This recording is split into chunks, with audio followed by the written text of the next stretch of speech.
Hi, welcome to Sensational South. I'm Harish Upadhyaya.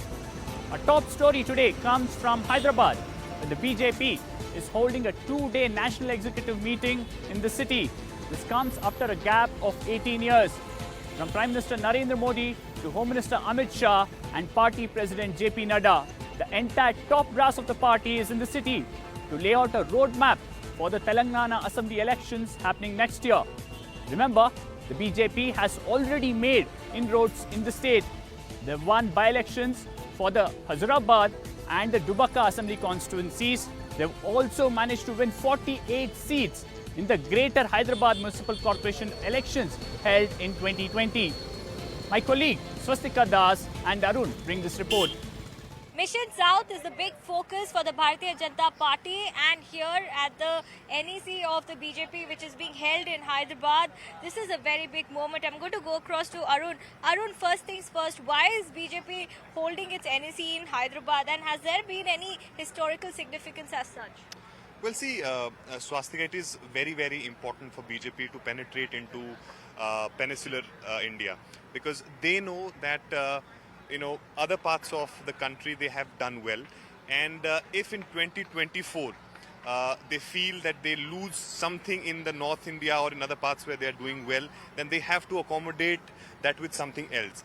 And Telangana is a place which they have chosen very strategically. BL Santosh, the General Secretary organization of BJP, he was here, wrecking the place, and also assessing the situation from the cadres of BJP here in Telangana.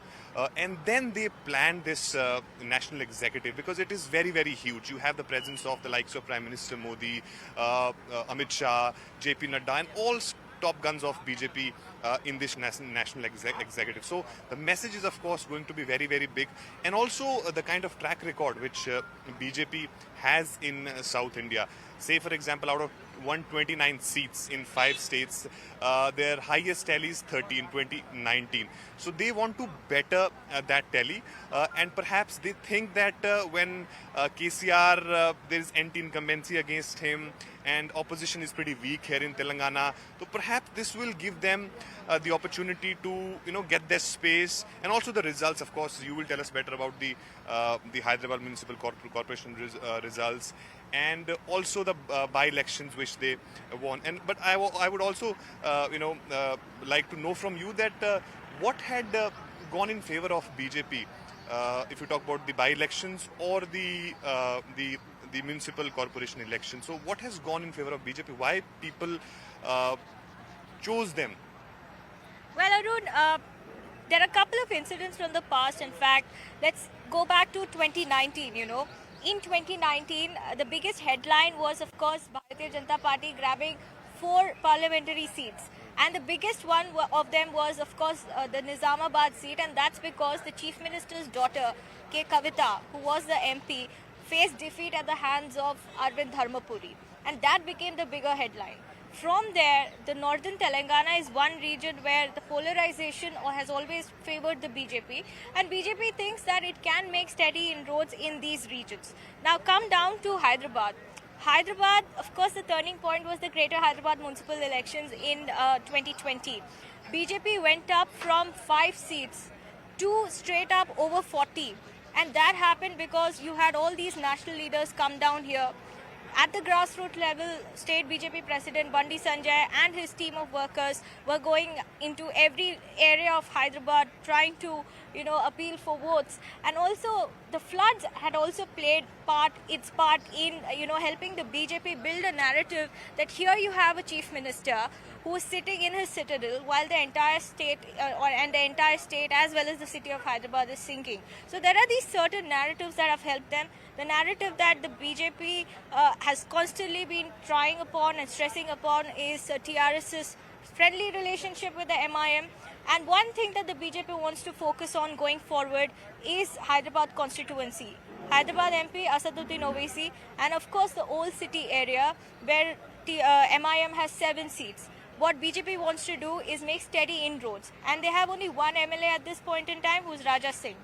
BJP has bettered its tally with 3 MLAs with the last victory that it got in Huzurabad, but for them, the further challenge is to build its cadres on the ground. And at this point in time, the challenge that they're facing is finding good candidates. But having said that, the Prime Minister's visit to Hyderabad, and in the coming days we can only expect this to become more frequent, has brought in new sense of enthusiasm and optimism among the cadres. What the BJP is doing is at every household level they're going. They're trying to do a prachar of all the welfare schemes done by the Prime Minister and bring in the Modi Sarkar and the double engine Sarkar that they have been proposing. Whether this works or not, only time will tell. But one thing we know for sure is that the battle of 2023 is going to be an interesting one, considering that the BJP has, in a way, successfully created this perception that it is the sole and the principal challenger to the TRS. And that is something that could bring in political gains for them.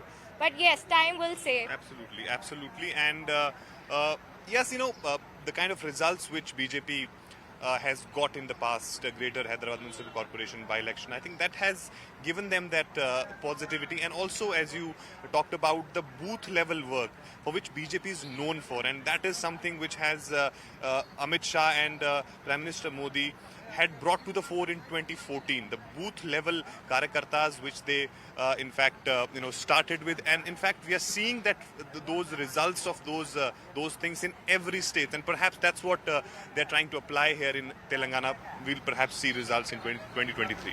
Well, the BJP is gearing up for the Telangana elections. The Congress in Karnataka is struggling with infighting. DK Shivakumar and Siddaramaiah want to be the CM face in the elections next year. In fact, now the High Command has intervened to ensure that both the leaders work together. Here's a report. Just days after Rahul Gandhi chanted collective leadership mantra and asked Siddaramaiah and DK Shivakumar to work together for assembly elections in Karnataka, one-upmanship has resumed between both leaders. DK Shivakumar and Siddaramaiah spent 2 days in Delhi, where the Congress leadership attempted a patch-up. Both leaders were asked not to talk about who will be the Chief Minister's face and instead fight the elections under a collective leadership tag. But now, the Siddaramaiah camp is planning a mega birthday bash for the former Chief Minister on the 12th of August, apart from month-long celebrations in different districts to showcase his popularity among Dalits and minorities. The grand event has not gone down well with several sections of the Congress. There are rumblings of it defying the party's diktat. Siddaramaiah himself though says that there is nothing political about celebrating his 75th birthday and claims Rahul Gandhi himself will attend it. DK Shivakumar's supporters claim that it could open a Pandora's box, particularly if all leaders start holding programs catering to their respective communities. An internal survey of the Congress has reportedly predicted that the party will get 102 to 120 seats in next year's assembly elections. But with the state unit's two biggest leaders refusing to see eye to eye, are they simply handing the elections to the